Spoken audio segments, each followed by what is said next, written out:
Saya akan membawakan materi mulai dari bab 1, pendahuluan, hingga bab 2, pembahasan di 2.1.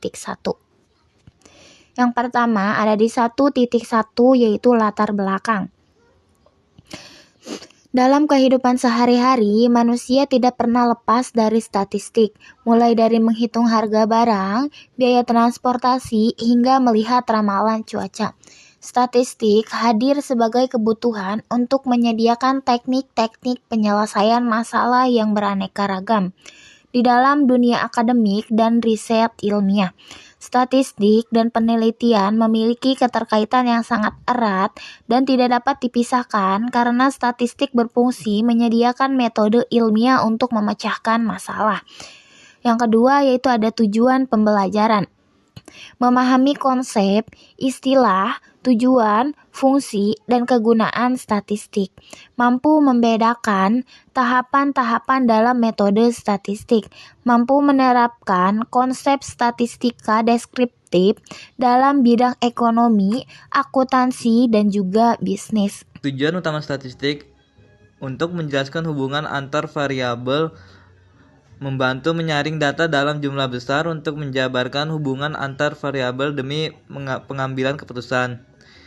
Kemudian membuat keputusan lebih baik dengan mengurangi kondisi ketidakpastian, mengatasi perubahan, membantu organisasi beradaptasi di era globalisasi.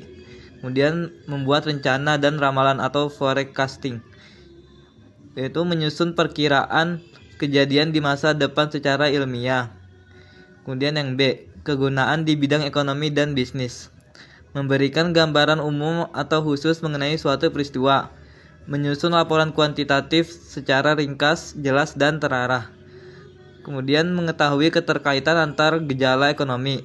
Catatan penting, di Indonesia, lembaga pemerintah non-departemen yang bertugas menyediakan data statistik bagi pemerintah dan masyarakat adalah Badan Pusat Statistik atau BPS. Kemudian untuk poin 2.3, tahapan-tahapan metode statistik ada 5 tahapan utama yang harus dilalui dalam kegiatan statistik. Yang pertama, pengumpulan data atau collection of data, yaitu dapat dilakukan dengan 2 cara. Sensus, yaitu meneliti seluruh anggota populasi. Kelebihannya adalah datanya sesungguhnya. Kelemahannya memakan banyak waktu, tenaga, dan biaya. Kemudian ada sampel atau sampling, yaitu meneliti sebagian kecil anggota populasi, harus bersifat representatif atau mewakili agar tidak bias. Kemudian ada penyusunan data atau organization of data, melalui proses pemeriksaan kembali atau editing, pemisahan berdasarkan sifat atau classifying, dan pengelompokan ke dalam distribusi frekuensi atau tabulating. Penyajian data atau presentation of data, yaitu menyebarluaskan data agar mudah dibaca secara visual melalui tabel, diagram, atau grafik. Kemudian ada analisis data atau analysis of data, yaitu mengolah data untuk memperoleh gambaran secara keseluruhan.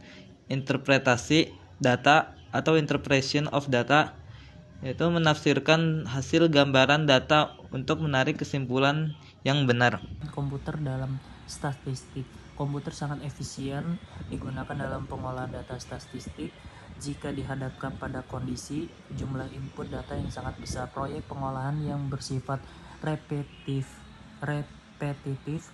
memerlukan kecepatan tinggi dan ketepatan ataupun akurasi yang besar, melibatkan banyak variabel yang kompleks. Kesimpulannya, statistik bukan sekedar pengumpulan angka, melainkan sebuah cabang ilmu matematika yang krusial bagi riset dan pengambilan keputusan, terutama di bidang akuntansi dan bisnis.